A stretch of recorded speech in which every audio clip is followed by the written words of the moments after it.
Outer ring road Bongloor gate వద్ద road ప్రమాదంలో వర్ధమాన నటుడు భరత్ మృతి చెందాడు. భరత్ ప్రయాణిస్తున్న కారుని వెనక నుంచి ఓ కంటైనర్ ఢీకొట్టింది. ఈ ప్రమాదంలో భరత్తో పాటు త్రిలోక్ అనే వ్యక్తి అక్కడికక్కడే మృతి చెందారు. ఇటీవల విడుదలైన టెనెంట్ సినిమాలో హీరోగా నటించాడు భరత్ కాంత్. వీటితో పాటు పలు తెలుగు, హిందీ వెబ్ సిరీస్లోనూ నటించాడు.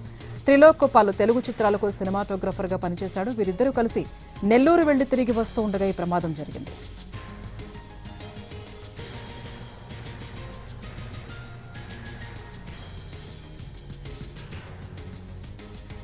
Outer ring road Bongloor gate వద్ద రోడ్డు ప్రమాదంలో వర్ధమాన నటుడు భరత్ మృతి చెందాడు.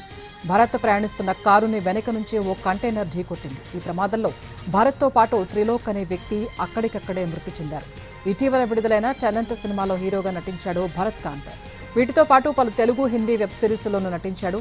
త్రిలోక్ పలు తెలుగు చిత్రాలకు సినిమాటోగ్రాఫర్గా పనిచేశాడు. వీరిద్దరూ కలిసి నెల్లూరు వెళ్లి తిరిగి వస్తూ ఉండగా ఈ ప్రమాదం జరిగింది.